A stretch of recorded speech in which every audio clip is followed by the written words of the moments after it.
Hi, I have researched the most common facial rigging methods. As I already know how to create a biped rig with joints, this fulfills my skills gap I have for my character rig in my honors project. And in this video, I'll explain to you the 3 pillars to a quality facial rig that I discovered as I did some investigating by following tutorials by Carla Heinzel on Pluralsight and Anthony Ward on YouTube. My first trial's goal was to investigate the creation of blend shapes and how to connect them in Maya. So, I used a head mesh I previously created and sculpted it into a smiling position in Mudbox. In Maya, I then connected it as a blend shape by selecting the target mesh, then the base mesh, and then create blend shape. Here I discovered that the creation of quality blend shapes can be quite time-consuming and requires a lot of detail. In comparison to that, the connecting in Maya was quite quick. It was after my first trial that I understood the first pillar of facial rigging. I call them the shapers. Those are comprised of the items that deform the mesh, and I now knew 2 of them, the blend shapes and the joints. And it was in my second trial that I got to compare them a bit more, as each eyebrow was made using one of them. Setting them up took about the same time, though the blend shapes took a bit longer as they required some more editing to work together in unison. Personally, in the case of the eyebrows, I believe that the joints would work better for a production.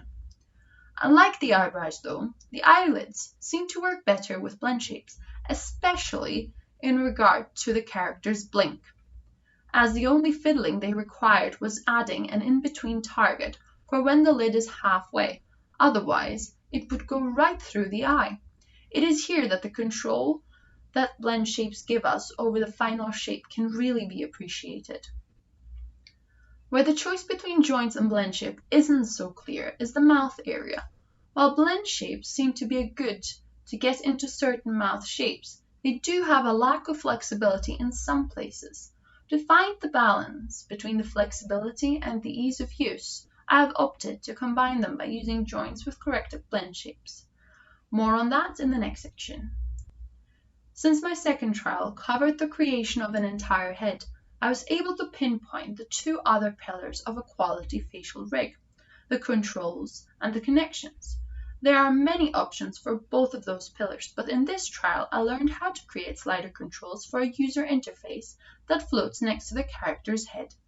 Set-driven keys were what I used to connect those controls to the joints and the blend shapes. As the name suggests, it is similar to keying, but unlike keying a transform to a timeline, it was keyed to another transform attribute, and it also didn't have to be just one joint connected to the control, but it could be multiple, like the eyebrows in word control or mouth corners. It was in the mouth corners where we also applied the corrective blend shapes, which for example trigger the kissing shape when both mouth corners move inwards. While set-driven keys are good for beginners because they are easy to update to a better shape and can give you a blend shape feel when used with plain controllers, I find that especially with the use of joints, a lot of them are created, and I find the more they are used, the easier it is to lose track of them all. So in my final trial, I went to discover another way of connecting the controllers to the shapers. Following Anthony Ward's tutorial, I learned 3 core things when using the node editor with which most of the rig can be built. 1. Using locators as a link between the controllers and the independent joints, like the eyebrows using direct connections of the transforms. With the locators parented to the head control, this ensures the joints moving along with the head, but still being movable by the independent UI.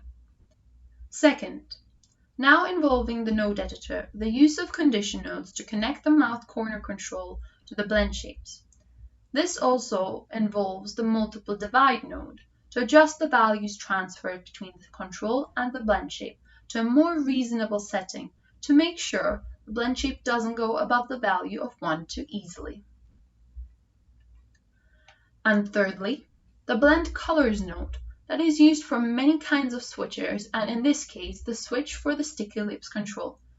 This switch determines here if the lower lip joints follow the rotation of the lip control or the jaw joint via a linking locator. perfect for chewing animation. Overall, I find the use of the node editor a bit more advanced, but better, as it enables a better overview. When using the node editor, I also finally understood an online blog post by a rigger from Rigmarole Studios, which describes how to put an empty group node in between the blend shapes and the rest of the rig, which I theorized would also make the rig partially reusable for other projects. Going forward, I want to also learn how to make controls directly on top of the mesh, as some animators might prefer that, as it resembles working with clay rather than the use of a UI which more reflects the strings of a marionette, as well as the many more options available for rigging. Looking back at the trials, I find that the tutorials were quite easy to follow, though misunderstandings at times caused errors to occur that had to be fixed, which just enhanced my learning experience. Ultimately, I now believe I have a great overview of what a quality facial rig requires and how to get there for my final project.